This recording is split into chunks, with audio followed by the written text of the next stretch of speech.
everyone, relax. This is TOFOP. I'm Charlie Clausen. I'm Will Anderson. Hello, and thank you for watching. We're both rugged up.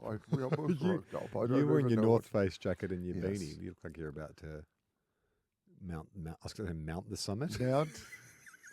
Hey, Summit. Leave something out of it. I guess it's in some ways I could be accused of cultural appropriation if What's the being like culture? being Like an an active outdoors person. Yeah, hey, my culture's not your costume. Yeah. Well, it is in the case of outdoorsy people. But because I enjoy- outdoorsy brands like Kathmandu, North Face make good shit, though. Like good comfy shit. I love layers, and they are Vests, vests. sleeveless tees. Yes, you know my fashion sense. Vests and sleeveless tees. Nothing The that two will things rocks I harder than a love tank top. more than anything else. A big low V. I hate sleeves. I'll wear a vest. I'll wear a it's sleeveless the one tee, thing that people tank top, singlet, an fine. AFL jersey, But but no sleeves. sleeves.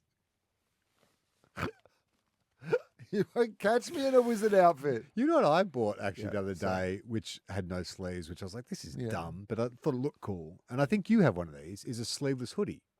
I do have a sleeve. I love it. Yeah. It's so good. Yeah. It's handy. Yeah. Especially sort of like in where I live in a warmer climate. It's like, well, you do want a little bit of Yeah. warmth, but you like the freedom of having your arms free. And also, it's good for layering. Yeah, it's great for layering. Great for layering. Totally. Because then you can still put something over the top. And it's not too hot. Yeah. And or you don't thick. have like double, suddenly you got these big arms. Yeah. And you Can't pretend do you anything with your big layered arms. you look Josh Brolin in Goonies, isn't what Yeah. he wore in Goonies? Exactly. Yeah, the older brother. No, I like it. I was like, oh, this is because I used to see your dumb Yeah, sleeveless you'd be hoodie. like, I'm "That a looks dumb and you're idiot. a dumb idiot. And then I'm like, oh no, it's Yeah. actually handy because Yeah, you I'm still a get that fashion influencer. you get that chest First, warmth. I got my Stanley Cup, and then you got one of those, and then. Yeah. And then what's Can next? I tell you? I know it's been a little while since we've done some Stanley chat, but I've got to. I've been at home a little bit more, Yeah. and I've spoken to you previously about the fact that I have a big Stanley and a smaller Stanley. So the Stanley that I have in front of me is my sort of portable. Put it in my bag, use it for like most occasions. 600 mil, right? Don't know.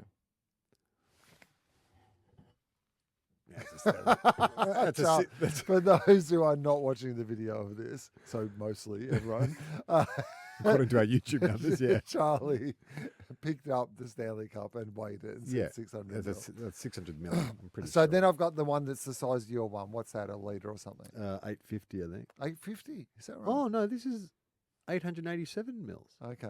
All right. Oh, Well, yeah, that I can't. lost my glasses. hang on. Am I misreading that? Yeah, I don't know. You are pouring it over your computer a lot, so I'm a bit worried about that. 887 mils, so it must be Okay. a litre. Yeah, All the right, big one must okay, be a so litre. the big one must be a litre. Or even more, 1.1 maybe. Maybe. Anyway. Might not even be a round number based on the fact that this one is 887. Yeah. What's going on, Stanley? I love it, Stanley. Round it up. Nah, I love it. That's what that tapered end gets Yeah, you, is that's fucking your 87 odd right number.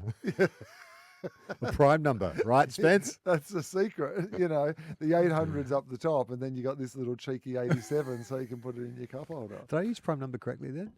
It's only divisible by one in itself, Yeah. 887. I don't know if 887 is though. I assume. I mean, Justice of the Don't peace. Can you? ask me. No, look it up. Just Google. Is 887 a prime number? Because I think it is. In which case, Adam Spencer owes me in an which apology. case, what? He owes you an apology for what? Because for judging me about all the other stuff I've gotten wrong. Hang on. Just because you get one thing right, you That mean that overrules absolves everything you else. of- Absolutely. It's my redemption arc. Yes, it is a prime number. I am a genius. I'm going to release a book on how to identify Oh, yeah. prime numbers from What's now the on. book's going to be called? A prime number is only divisible by one in itself. It's 1 page long. Is there any exceptions to that rule? No, because otherwise it wouldn't be a prime number. What are you talking about? Well, I'm just saying, is there any prime numbers that aren't, or is there Well, any no, by definition. is there any number that is divisible by one And or to one other whatever thing. that isn't a prime number that is opted out or something? I guess it would be like, no, I don't know how that would work. Should we get Adam Spencer on the phone? No, well, how does it work? Look up prime numbers. Tell me what a prime number is. Okay. Optimus prime number. Yeah. All right. What is a prime number? Prime number definition. Yeah. Prime. I've got big fat fingers. It makes it hard for me to type. Prime number def. Here we go. A whole number greater than 1 Greater that than cannot 1. be exactly divided by any whole number other than itself and 1. Uh-huh. So that is exactly what I said, pretty much. I didn't hear you say whole number once.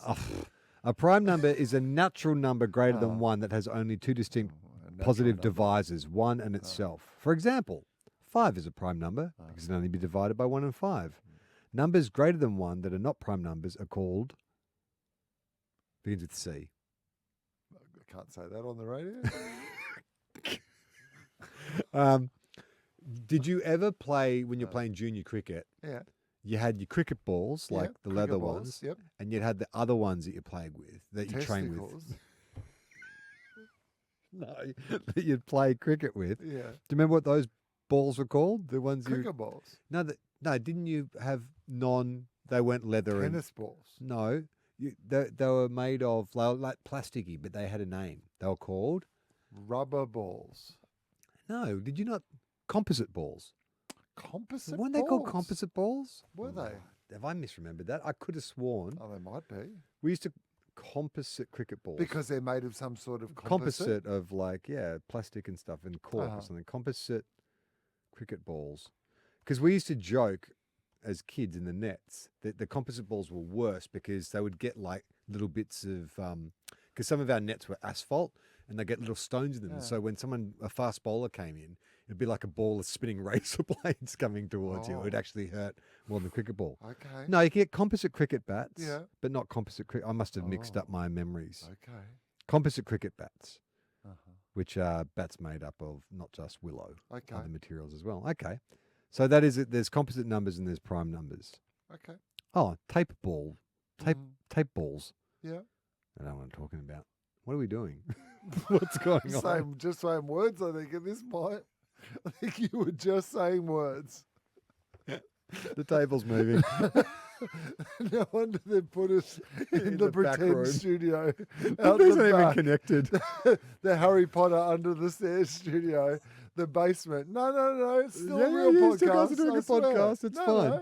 No. They should, James, you should just release some gas, some cyanide Yeah, into the please room. put us Just, out of our just misery. end it. Just- Not before we do this, Uh-huh. Will. It's the last episode in today's record, yeah. and I thought we should do something special. Okay, let's do something special. And it's something that maybe helps, like either new listeners get to know us, Okay. or New people who know listeners. us really well. Maybe Okay. it'll give them insight. Maybe this is a great episode yes. for new listeners. I don't think any of what happened just before this is. No, that was terrible. But like maybe in the show notes we can say skip to this bit yeah, right here. Yeah. Welcome to new listeners. yeah. Maybe this is your very first episode. We're normally much better than the previous 5 minutes. No, you've skipped that. Yeah, You've just come in now. Hi. Everyone relax. This is TOFOP. I'm Charlie Clausen. I'm Will Addison. Hello and thank you for watching. Will, let's take a friendship quiz. Right. We're We gonna always get exactly to the point. We're gonna get we're gonna get to know each other a Great. little bit better. So these are questions that I'm going to ask, but we can Answer take in together. turns, In answer turn. together, Oh, or okay. take in Yep. turns. All right. Okay, but it's designed. This is by Cosmo, Okay. and it's the Cosmopolitan magazine. yeah, it's Not there's Cosmo Kramer. no Cosmopolitan magazine, designed around like there's a whole bunch of friendship questions. Yeah. There's saucy ones later on if I Oh, do the saucy saucy ones. friendships? What's your favorite position and all that kind of Oh, shit. Best juicy okay. questions. Oh. What's your favorite place to be kissed? Oh, Where is your favorite place to kiss someone? Muji. Muji. Have you ever sent a nude photo? Just a Muji. Have you ever received a nude photo from someone else? No, but I'm hoping Muji does. What attracts you to someone else? Muji voucher. What do you wear to bed? Muji. Have you ever had a sexy dream about someone? Yeah, this is girl wearing Muji. If you could sleep with one celebrity, who would be? The Muji spokesperson. Have you ever used handcuffs in bed before? Do Muji sell those? Have you ever given or received a hickey? Is that a new T-shirt that Muji is selling? Have you ever faked an orgasm? No, but I faked having credit cards so I could get some Muji products. What's your favourite sexual position? Muji. Have you ever joined the Mile High Club? The Muji. Did you say Muji High Club? Have you ever skinny dipped? Oh, well, I look skinny in your jeans, Muji. Have you had a friend with benefits before? Well, if that means you're going to give me 10% off my next Muji purchase. What's your favourite sex toy? The giant beanbag from Muji. Have you ever fulfilled a sexual fantasy? Yeah, I once bought 5 Muji products online and they got delivered the next day. How many people have you had sex with? This is getting more and more. I don't know about this. Anyway, we're not answering those questions. Oh my God. There's also deep questions we could ask, which is about what you think about life and death and all that kind of shit. But I thought we'd start with a much more a more genteel approach, which is general friendship questions. Okay, great. So let's start with an easy one. What movie never fails to make you cry? Oh. What movie never? And that's a fails to weirdly make phrased question. What you movie cry? always makes you Yeah. cry? What movie makes?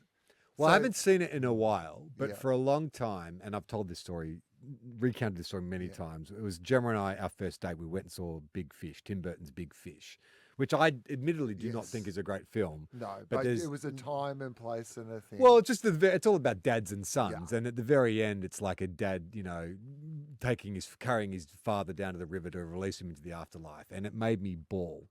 And there was a time where every time I could be sitting through that film bored out of my mind, but it would just get to that scene, and that scene would make me cry. Having said that, the end of Con Air, yeah. where Nicolas Cage gives his daughter a bunny in a box, that also, for some reason, makes me cry. What makes me cry? Oh, you know what? This is not the only one because I'm a big crier in movies. Like, if you've got a scene that is designed To elicit. so any movie that has like a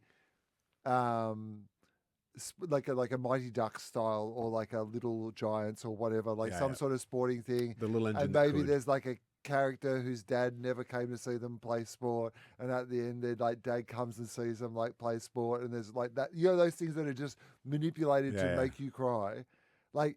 And by the way, my dad came to see me play sport every time I play sport. This is not like He it's never a missed- wound. No, this Yeah. isn't like, but that stuff will make me cry heaps.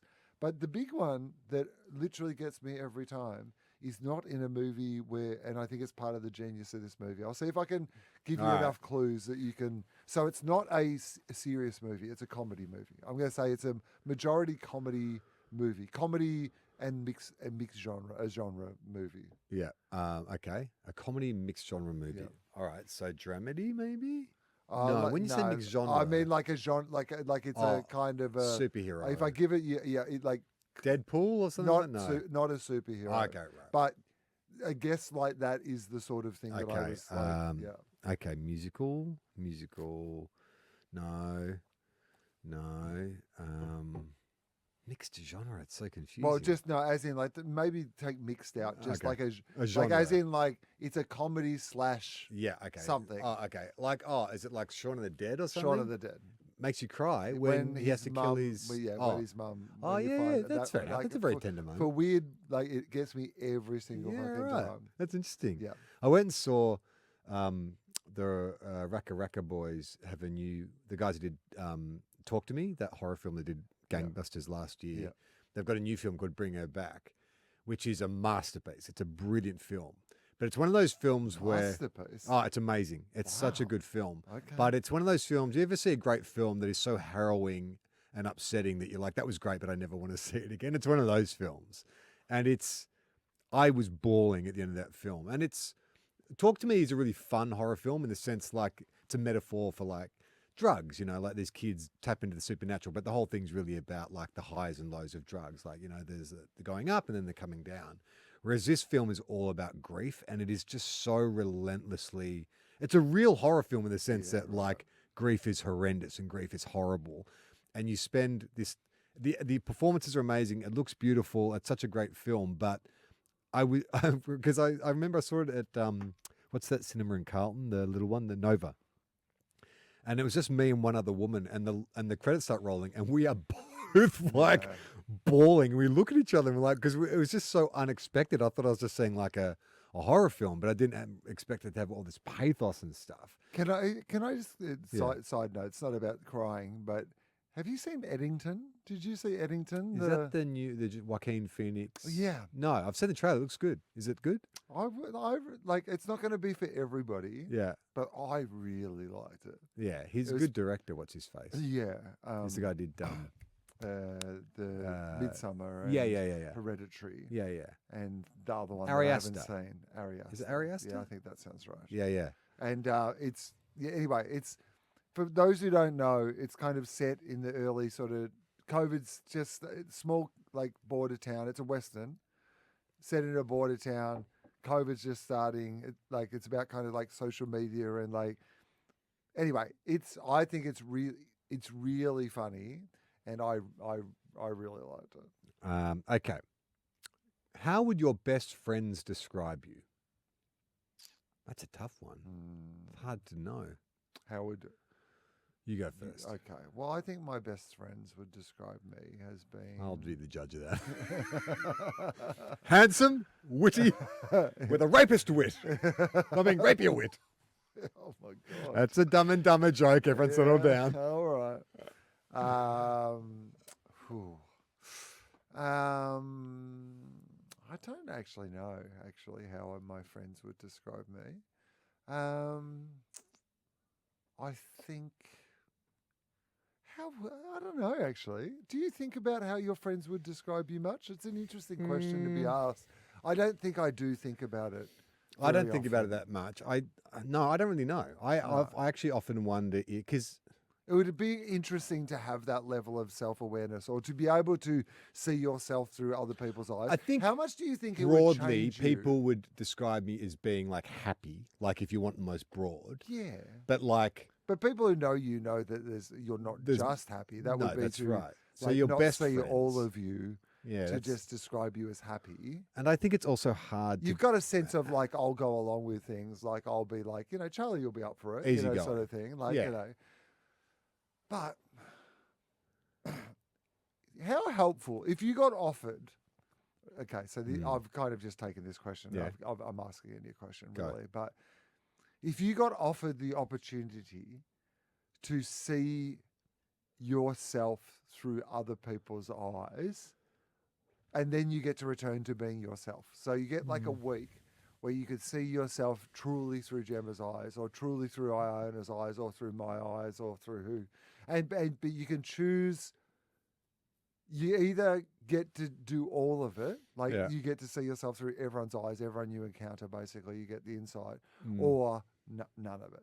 Like you can't just choose, I want to see myself through Iona's eyes and... Right. So when you're saying you're seeing someone, so are you taking on their history and their point of view and all that kind of stuff? Well, you're going to get a sense of it. Like in the same way as when it's still you your consciousness. when you see someone and you like get a sense of how it is you feel about that person, all that context will be there. Right. So, okay. You won't just be observing the moment. Right. You will get to feel the emotion all that the person... history and whatever is like... So it's almost a being John Malkovich type situation where you are an observer of their feelings and emotions. So like you are a passive kind of passenger in that person. So like they're feeling happy or they're feeling horny or they're feeling whatever. That's right. Yes. Okay, yeah. No, I don't want that. I mean, I don't even like seeing how I appear on TV. Like anytime I've acted in something, I always have an idea of how I'm coming across. And then every time I'm see it, I'm always shocked by that's not what I thought I was doing or behaving or how I thought I was being. So I imagine in my real life it would be even more confronting because the stakes are much higher. Like when I'm pretending to be someone, sure, like I didn't come across how I thought I was, but I'd hate to think... I mean, Gemma's actually pointed this out to me a few times, as a partner often will, is like, are you okay? Because you're acting weird and you're not aware. Oh, I thought I was being normal, or I thought I had a smile on my face, therefore people think I'm happy. Oh, no, you're acting strange, you're being distant or whatever, any of that kind of stuff. I don't. Would you be curious to see yourself? I also don't want to hear the thoughts of other people, though. I think that could damage all my relationships because all it would take would be one negative, even if it's just a kind of in passing, they love me overall, but geez, he's a dickhead. I think that would haunt me to have that knowledge that at that time, someone thought I was a dickhead. I think that I'm at a point in my life, like there would be a point in my life 10, 20 years ago where I absolutely would have said, no, of course I don't want to. And now it would not be for any ulterior motive, but would I be curious about understanding how people saw me, Mm. like in a true way, and be prepared for the fact that like some of it would not be stuff that I would be, that wouldn't be great or would be indifferent or would be. You can do that Like, by just asking people. as I well. You don't have to know. enter their body. But I don't Some want to like have weird- the conversation. Yeah, You know what I mean? Like, So you're not willing to have the conversation, but you're willing to I'm willing enter to know. someone's Yeah. consciousness and Totally. hover like a parasite in their bodies. Yeah. I get what you're saying because it's an observed. Yeah. Because one is a I can observe it neutrally versus as opposed to a controlled answer. in the same way as I'm like, 'cause Dave Hughes and I were talking about this recently about like not watching, because I had been watching him on Taskmaster and I messaged him about it, and he, From his hospital bed. and well, that's right, it was actually literally while he was in hospital. So we were texting about that as well, and I was mentioning that I'd been watching him on Taskmaster, and we were talking about not watching our own stuff and how little of it we viewed, and mostly it's because next time you're doing it, you don't want to be in the mindset of the person who, like, you don't want to be thinking about anything other than just doing it. Yeah. But of course, so much of like improvement could be like also like if a professional athlete said something like that, they'd be like, well, that's not how it works. You've got to watch your tapes back and improve. And like, Yeah. so you do sometimes wonder, like, I would say 90% of the storage on my phone is unlistened to comedy sets that I have Right. recorded, but I I've will never gone never back listen to. back to. And on the rare occasions that I would listen back, you have the capacity to create an environment where you're like, today, I am just going to kind of step outside my own ego and just listen to back to this as if this is someone else. Like sometimes I'll just do that when I'm writing or whatever. I'm Yeah. like, this is not you today. You are an independent observer just looking at this piece of work and going, what's wrong with it, or what needs to be improved, or what needs to be fixed, you know, or whatever. And I can do that. Yeah. So I think if I could do that with other people in seeing, like even things that would make me a better friend or partner or whatever to them to go, oh, I didn't know that that's what they needed from me and are not getting, or whatever it might be. Yeah, that'd be interesting, I guess. But I don't really want to have the conversation with them. I just would prefer to You're know. lazy. Well, I want lazy friendships. I want want all my friendships to be low I effort. just want a shortcut. All that, so, I just want to enter someone's yeah. brain. Yeah. Does that science exist yet? Yeah, I really want to do what it is that you want me to do for you. I just don't want to do all that bullshit in between to work it out.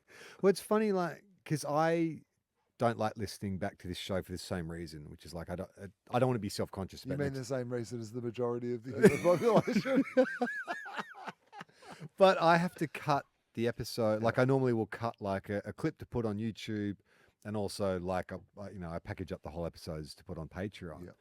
And like I always dread it because I'm always like, oh, am I gonna like be cringing? And generally, I what I've found is that if I just do something else, I will because I've got to find a clip to play and I don't remember what we've talked about. So I'll do something else and I'll let the video play of us talking until something catches my attention.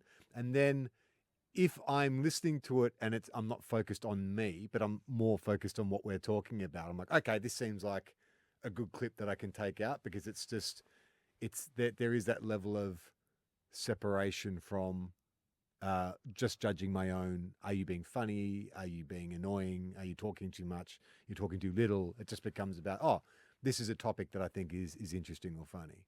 Yeah, I think occasionally I have like heard myself being interviewed by somebody else on something and thought, well, this is okay because it's like me is broken up with like somebody else, and like you feel like, oh, I'm actually, I guess part of it is literally as simple as I feel like, well, this person asked me this question, so it's okay that I'm saying this, you know? Yeah. Like I can almost hear it in my own head going, it's fine. You can listen to this because of that. I had to do this miniseries I've shot, The Imposter. I had to do the EPK, that a day dedicated to all the promotional stuff. So an The EPK, electronic press kit. So it's generally, you've said in, when you watch a movie and they have the making of, and the cast will talk about what the show's about and the character.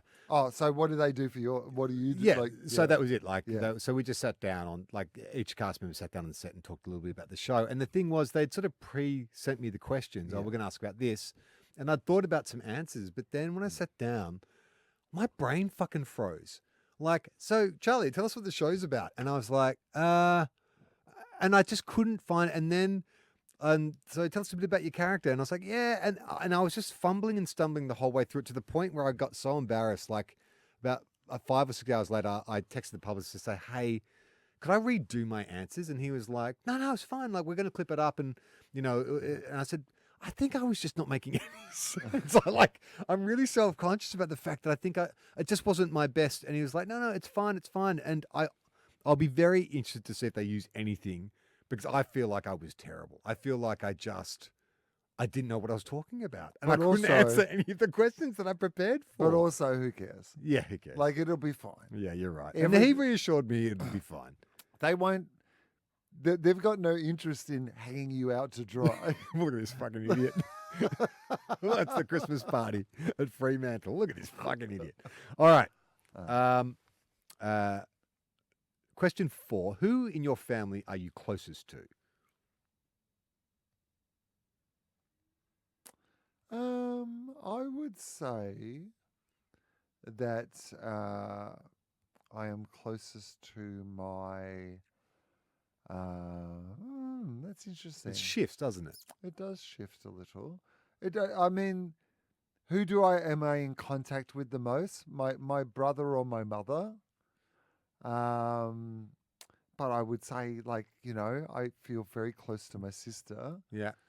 So it sounds like a rotating roster. It does. I think. I think that's the same for me. Pretty similar in the mix. My family. I've never really had best friends either. and often as a package. Right. So a lot of the. You're I catching mean, up together. Yesterday, I communicated with my brother and my sister, but in a group text about Christmas. Yes. So I think mine's are like my friendships. I never really had like a best friend, but I have close friends, and then that sort of roster rotates depending on, where I am located or what's Yeah. going on in my life. Like I think my family's the same. It's actually quite nice. It's so weird being the baby of the family as a 48-year-old. Like we're having family events now, and I'm still Yeah. the youngest, but the Yes. the oldest is like in her Yeah. 60s, and like Iona, I want Iona obviously to be more involved with the family and have an understanding of who her family is more. But I think even she's like, who are fucking all these Yeah, people? I know, There's so many of them, and Particularly their when you- partners. and particularly when you're young, and Yeah. you're just like. There's I an know, adult who wants to yeah. play with me. Okay, All I right. guess that's all right. If you had the option to press a button and restart your life, Yep. would you press it? No, sorry, it came out quick, didn't it? Yes. Uh, No. Hang on. Yes. A button to restart your life. Restart my I guess the life. question is, do you have your current consciousness or not? I'd say, well, I don't think even with either of those options I'd want to restart it. I feel like it's been a lot of work to get to this point. The idea of having to go through all that shit again, even with prior knowledge, like forgetting aside like Tatslotto numbers and all that kind of shit, I feel like I'm a completionist. I'm halfway on this journey. Hopefully, fucking maybe Yeah. more than halfway. Well, you never know, right? So I think I want to see this out. I don't have any desire to go back and redo things. I wouldn't want to push the button right now. Not now. Is it I'd like to see how this one plays out. For good or for ill. That's a good point. And there's been a whole bunch of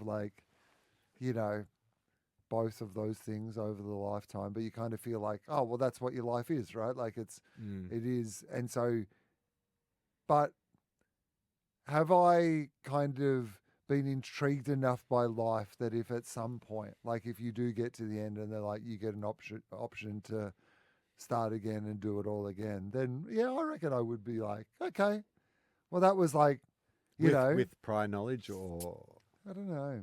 yeah, Yeah, maybe like a sense, but maybe not. Maybe just a fresh start. Did and you see that? Just live a different life. That video, like only the last couple of days, it'll be a few weeks by the time people hear this, but there was that meeting of dictators. It was like Putin and Xi and all those dictators were together, and they had a hot mic on, and they were talking about, you can live for 150 years now with harvesting organs and stuff. Did you see that? That It's was like, good fun. it was pure like supervillain conversations where it's like, yeah, like I think Xi was like, it used to be 70 was old now, but 70 is young. And then Putin was like, yeah, with harvesting organs, you can extend someone's life to 150. It's like, What the fuck are you guys working on right yeah, now? well, I mean, I personally had not heard about that, but now that I have heard about it, I'd just like to say that they are a collection of fine and respectable gentlemen, and I would never want to cross any of them. What is the most worn item in your wardrobe? Oh. Muji. Most worn. Yeah, what is the most worn? I reckon my league tees, and I've worn it on this show quite a bit. My Fitzroy Gorillas t-shirt is my go-to t-shirt. I like it because I can wear it cash. I can also wear it out if I need to. That's currently probably my most worn item. I have a specific Run the Jewels hoodie. I have a lot of Run the Jewels hoodies, but I have one in particular. Everyone always emails about that on the show. that I wear quite a lot that I think would be right up there with the most worn things in my wardrobe. If you could move to another country for free, which one would you pick? Oh. Something Scandinavian, I reckon. I can move there for free. Yeah, so they'll set you up in an apartment for a year. Yeah. You got a year's worth of country. income. You can just hang out and explore. For 1 year. I mean, to be honest, if it's for a year, I'm going somewhere there's like a nice beach. Okay. I went to Mallorca, like once. Yeah. That's when you're hunting Christopher Skase. Yeah, when I was trying to on my chase for Bounty Skase, hunter. famously on Your bounty hunter on my era. Mr. Beast style chase for Skase that I was on. I loved that kind of part of the world. Like, so finding some island or some island like that where you could live for a year, where you can just like eat and drink and write and read and just like swim in the ocean, and that feels pretty good to me. Portugal's pretty amazing. Gemma's dad lives on his boat in Portugal. Yeah. And that seems like a pretty good lifestyle. Mate, I know what they love in Portugal is tarts and chicken. If I know anything about Portugal. Peri Peri? Peri Peri. I don't know. And a peri peri to you. I think maybe if it was for free, maybe somewhere like that's expensive to live, like a New York, it would be fun. Like I think, but America right now, would you just go and live in America right now, regardless? I think in a state like a blue state like New York, yeah, sure, you're fine. You're fine. I think I'd be okay, surrounded by less psychotic people. Yeah, but you're right. It's weird. It though, feels like it's a Tinder because in any other country, like if what was going on in America was going on somewhere there'd be else, travel warnings. Yeah, they'd be like, "Don't go there," and you're like, civil unrest. I've just won this great prize. It's just like, there's people on the street in military fatigues who have like actual 1 year, all expenses paid. Yeah, that's right. Come join ICE. Okay. What food or snack that other people love do you think is overrated? Oh, interesting. Okay, this is going to be super controversial. What food or snack that other Pasta. people love? Do you Italian think that food. is? I think Italian food is overrated. Overrated, yeah. It's because you hate carbs. It is a little bit because I hate carbs. I find it too filling. I don't want my dinner to be that filling, but I just, it's so rich. I think look, you know what? Saying it's overrated is, I'm not trying to shame anyone for their cuisine, but it's too rich for me. I find all the sauces and garlic. What thing that other people love is no good for you is a better way to frame this, right? Well, I've got an obvious one for me because people love this particular fruit with all their heart, and I Banana. do not like it at all. Apple. Mango. Fuck off! You don't like mango. I do not like mango. What are you going to be eating when you're sitting on the beach somewhere? No mangoes. Pineapple. I love both pineapple and mango. Jeez, I eat probably mango every day in summer. Yeah, I find mango gross. Is it because you're not having it at the right ripeness? No, I think you've had it all at all ripeness. And I've given it so many chances because people are like a TV show that people are like. Everyone's always like, no, you've just got to you have the right mango. You just got to, and so I've always been like, yeah, I'm willing. I went to like Broome or whatever, where like it's famous for. And like there was a fresh mango juice. I'm growing a mango tree in my yard right now. Yeah, mate. And I feel personally I'm come around and chop it down. No. For whatever reason, it just is a flavour that, and all of it. So from its most natural to its most artificial. So if Yeah. you've got mango flavoring in like something or whatever, it's That's interesting. I was going to ask if it's a texture thing because I No. can kind of get that you don't like the glugginess of it, but it's just No. everything about it. Interesting. Okay. Not even a mango lassi? Oh, look at there we go. Look Justice at of the that. Peace is outright. It's like, that's the first like just had to get in. Yeah. What is a mango lassi? It's a Scottish mango. Hey, if you put a mango on your dog. Come on, we can do these all day. So It's it's an Indian drink that you have with a hot curry, typically. It's fresh mango Yogurt. kind of whizzed up, with yogurt and yeah. It's like a kind of smoothie. it's The, like rea- a smoothie. the reason I don't know is I'm not really a smoothie at dinner sort of guy, but secondly, because it's got mango in it, I just will have never have paid that any attention Yeah, because right. the minute I see mango, I know that is not for me. So Mango, more like. yeah, I think Mango. they come in different fruits though. Mango is the typical one, but I think there's other fruits you can Yeah, get them in. yeah, Yeah. definitely different kinds of. It's a good point though that Will made. I've never had a smoothie at dinner either. No. That seems weird. I have a smoothie or dinner. Yeah, it's like I've had a cereal and smoothie steak. for dinner, but like it feels I'm on the man shake and also steak. When you were a child, Uh, what did you want to be when you grew up? I think you answered this in a previous episode. we talked about AFL football. Yeah, is that honestly what you I wanted to don't be? know. It's interesting. What I did you want remember- to be? Well, I remember like there was in grade 3 or whatever where what do you want to be when you grow up? There was a lot of pressure to I want to be like my dad. And there was like, people whose dads were firemen and stuff. And it's like, fucking dentist. Do I have to write down that I want to be a dentist? What I really wanted to be was a puppeteer.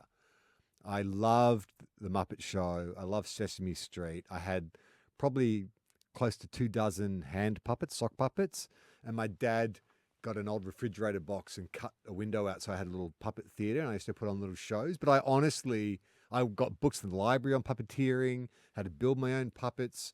And I really thought for a long time that I was going to be a puppeteer. That was the career I wanted. I just wanted to create little worlds with little creatures that I would voice and manipulate with my hands. And I can't remember what sort of swayed me from being a puppeteer full time. Well, I mean, I assume that at some stage you got to meet a professional puppeteer who saw your hands and just said, with those fingers, No way. you can't do them, mate.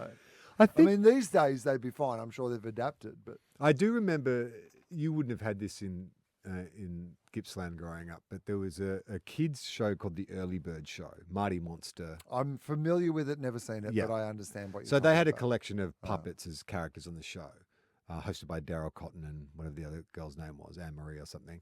And there was one puppet that was like, I don't know, like a hairy Grover-style puppet. And the way it was puppeteered was like, you had the sort of head region and then the other hand would be his arm. So this puppet was always talking and, gesturing with one arm. But I remember one day the camera panned too far to the left and I saw the puppeteer behind it. And it was a horrifying moment, like in The Shining when, you run past a hotel room and you see the two people in masks giving each other BJs. It was just like a loss of innocence kind of moment. And I think the magic of puppeteering was spoiled when I saw how the puppeteering was done. Yeah. Even though I knew that I was Right, the puppeteer. you knew it. But it was just to see it. It's like you never want to see yourself having sex because in your head Yeah. it's something magical and amazing. That's then you see right. a full-length Well, mirror, that's like listening to yourself back, right? Yeah. It's like you can imagine that you're doing You're creating something this very brilliant graceful. world. Yeah. And then you 'Cause- see some like grip or something has been hired to puppeteer this puppet one Well, that's morning. what I think when I talk about like, did I want to be an AFL footballer when I was growing up? I think I did have aspirations, and I was a okay junior footballer. But in retrospect, when I think about it, I'm like, well, firstly, my body has let me down so much. I can't imagine it would have been great to be an athlete with the body. That I mean, I've there's had. many But- AFL players who had good careers whose bodies are in the same condition as yours now. Yeah, So- mine just shortcut straight to that. Yeah, I've got the post-career Career body body. of an AFL footballer. I got that much of it. But the other thing is, oh my God, like I would have like, because in my head, I imagined I was like, gracefully going for that mark or kicking that ball or whatever, because this is before videotape. Yeah, you've been right? some lunk of a But kid. can you imagine Yeah. what I was actually like? Because Yeah. now I'm like, because we weren't fit in the way that young people are fit now. No. And you're in the country as well, so Right. you were unfit and country I was fit. just a country lunk. Eating pies at Like, training. Yes. Yeah. At the game. Yeah. You know, On the field, mid-game, during the match. run Kick the- a goal, eat a pie. That was the rule. The Gippsland Kangaroos. What were you, the Hayfield Kangas? Yeah.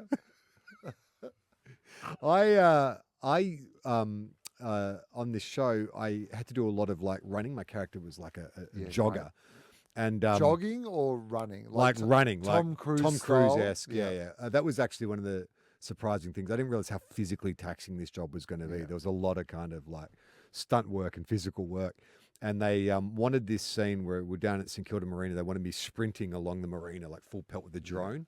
Had to do like 10 takes of this. And I was like fucking exhausted by the end, my quads. Yeah. But I was really self-conscious because when I was playing junior footy, my nickname was Duck, not because I played like Wayne Carey, but because when I ran, my feet would kick out, like I'd waddle like a Yeah, duck. Like a duck. And so I've never wanted to run on camera because I'm always like, is that waddle going to come back? Is it going to be the grown-up duck?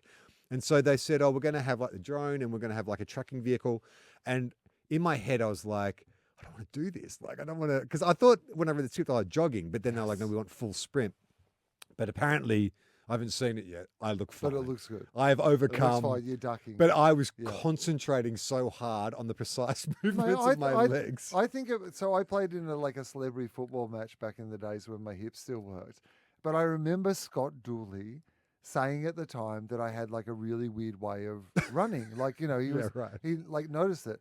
And like it was only years later where I'm Oh, like, I think Early onset I think arthritis. Scott Dooley was the first person who Diagnosed technically you. diagnosed me with like arthritis. Yeah, right. Yeah. Oh no, that's awful. They hit that reset button. Yeah. What was your first job? Mm. I guess it's on the farm. You would have been like milking cows and shit. Well, my right? first paid job was Yeah. on the farm. Yeah, like exactly. We got paid for farm work, which was good. It was a good way to, like, because you do work so much on the farm. And we were actually, of all farm kids, I think our parents were really good at keeping it balanced. There were some farm kids who were just basically, they had a full-time paid job on the farm. child labourers. And then, like, whereas we worked a reasonable amount of hours and got paid for it all. We weren't allowed to really spend it at the time. It all went into a bank account, but like we all bought a car basically That's when awesome. we turned 18. And like, Yeah, it's yeah. good work Yeah, ethic. see? it was good. We, I mean, I did a bunch of like jobs for pocket money, like weeding gardens and stuff. The lucrative market me and my sister got into because there's a golf course down the road from us. Yeah. And so we'd jump the fence and we'd go in the long grass and find the mist balls. and sell them back to golfers. You want to buy a ball? And the more I think about it, the more I think it was charity. It was Yeah. just golfers who are like, look at these Look kids at this, having adorable. a crack. They don't actually Yeah, need. they don't need these older balls. Yeah.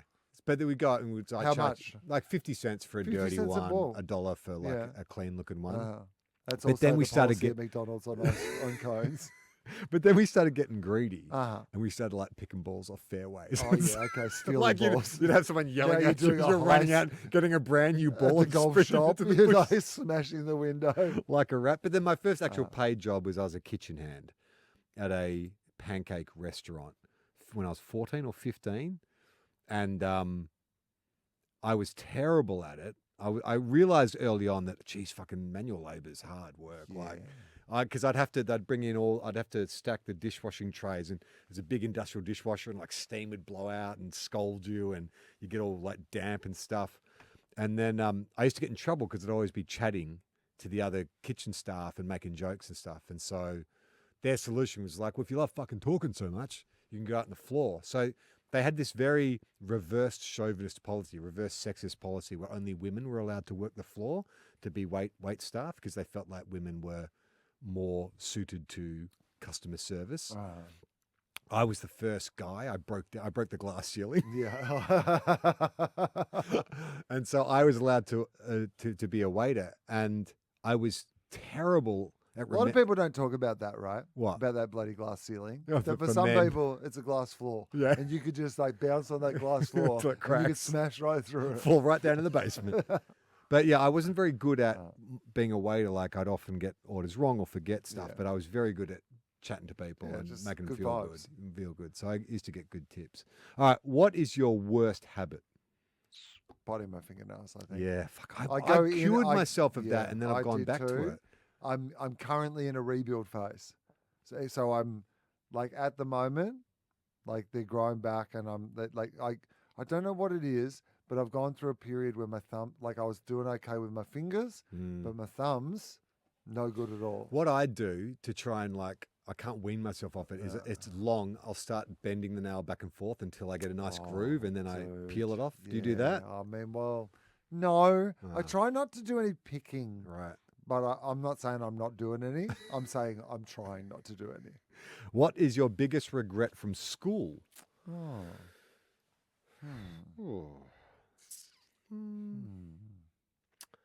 I reckon. I think I was I don't know if this is a school thing or just a teen thing. I was too worried about what other people thought as a teenager, and so I think there's things I would have taken part in at school, like maybe done more drama or more theatre or more artistic stuff that I didn't want to do because all my mates were footy players, and that was like lame. And so I kind of I didn't want to stick out. And there was a nickname for me that they had at school because we had a drama teacher called John Murphy. And so John became a pejorative. If you were an attention seeker or someone who was like acting too big for your boots, you were a John. And I would often be accused of being a John.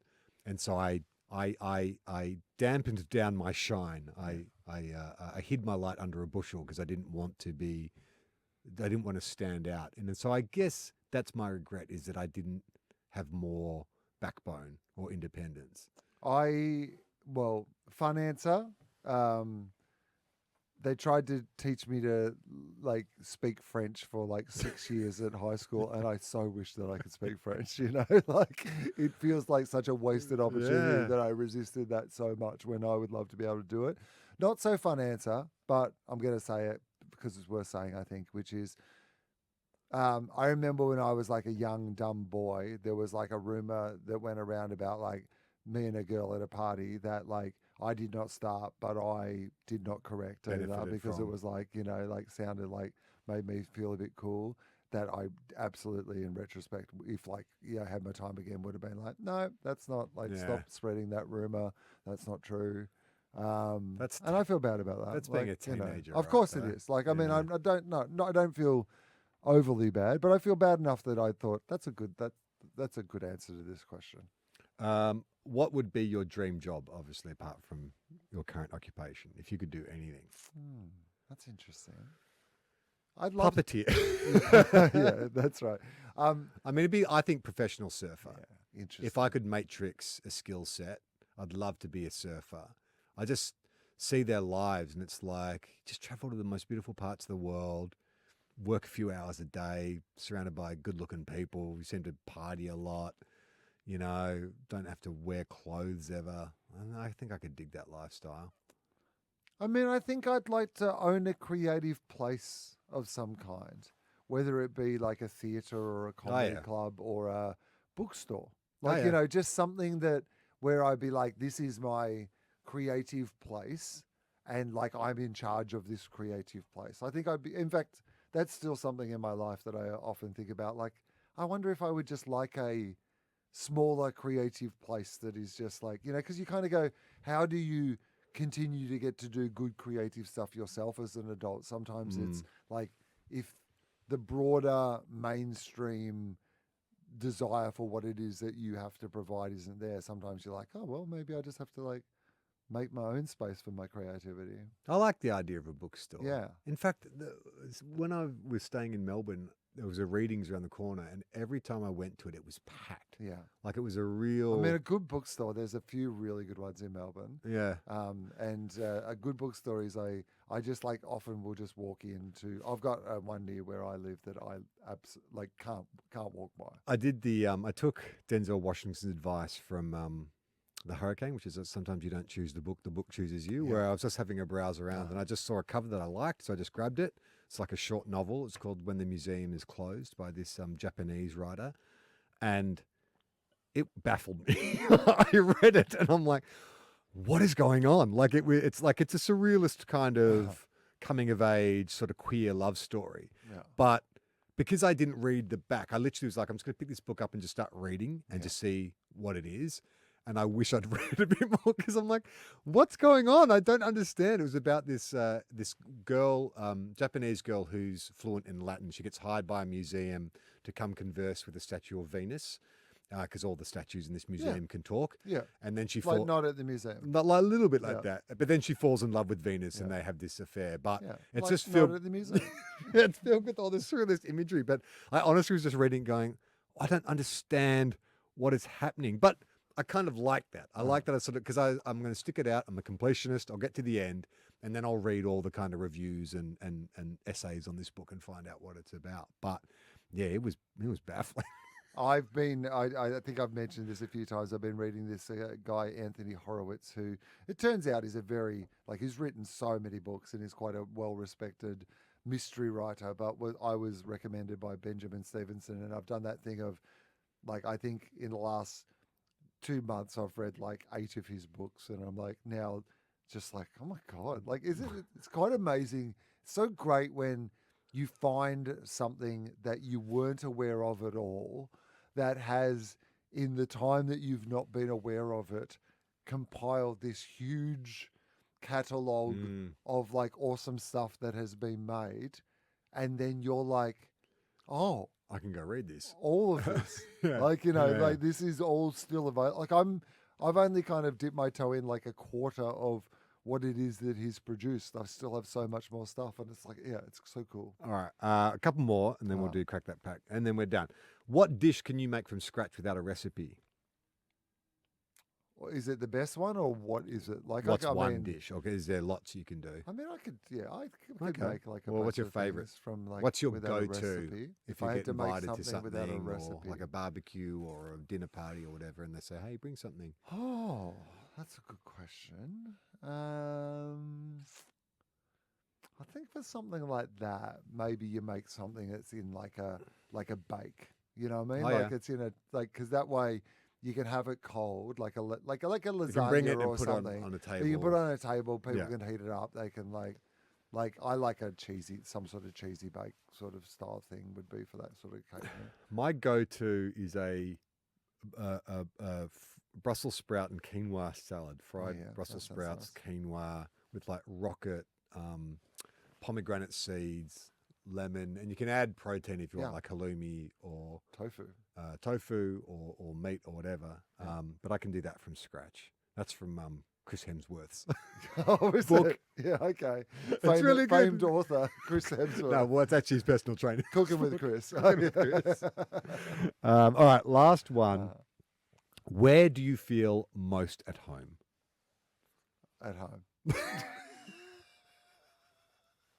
At my place. Where do I feel most at home? Uh, In a gigantic podcast studio with none of our artwork. yeah. We're here, Will. We finally made it.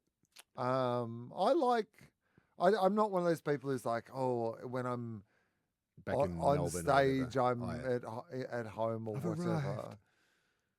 But I do feel often, particularly when I've been doing my improv shows, often I feel afterwards the same sense of when I used to run, that sort of exhaustion but satisfaction, the fact that you've done something, that when your body has been challenged in some way.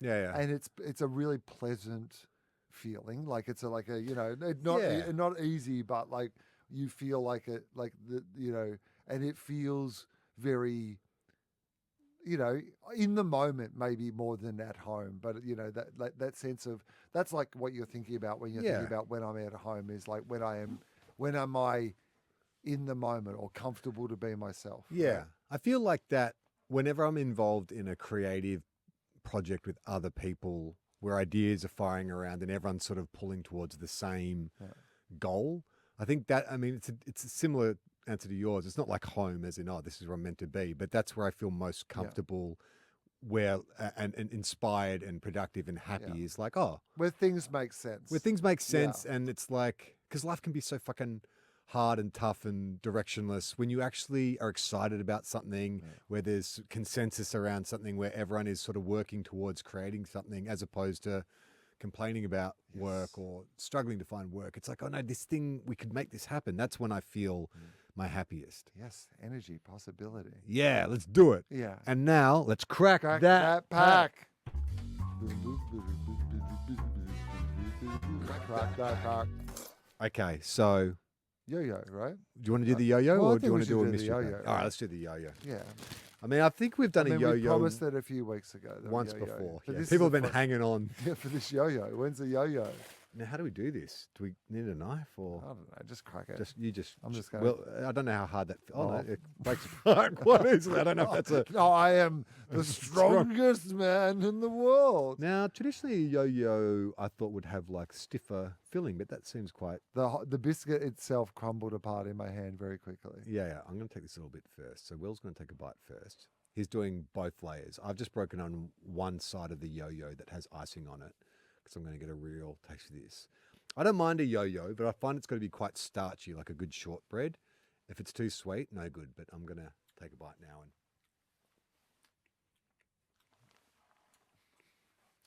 And that is one of the worst things I've ever eaten in my life. Can I make a controversial suggestion? Mhm. Can we go into the bag and just have the other whatever else is in there?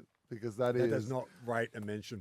that is is disgusting. Can we pretend that never happened? That's, yeah. Don't go to Bakery Central. It was soft. It was so. We might have to beep the name of the actual place.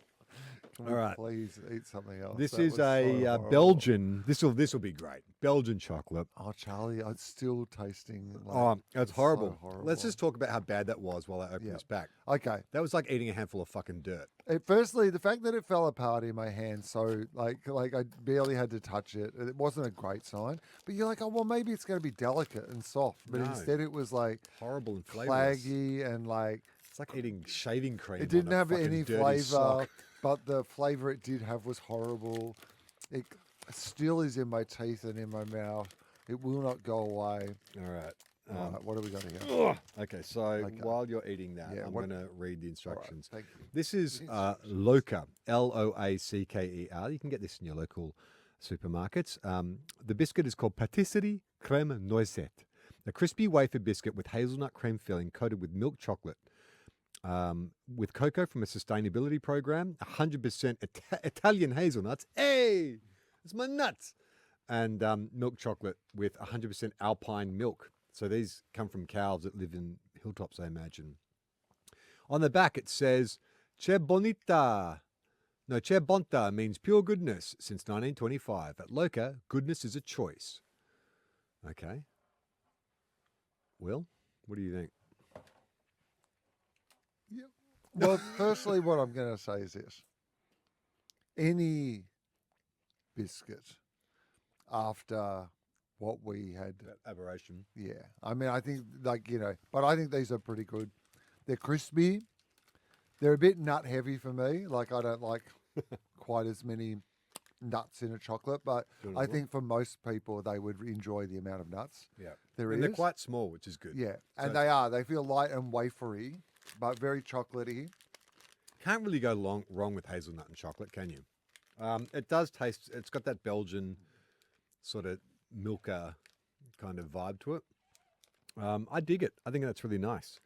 That's a good, fancy, you get that on Qantas, like when you're flying business class. They'd come out and they'd bring you one of these with your coffee. No, thank God we pulled that out of the fire, because that was disgusting, that yo-yo.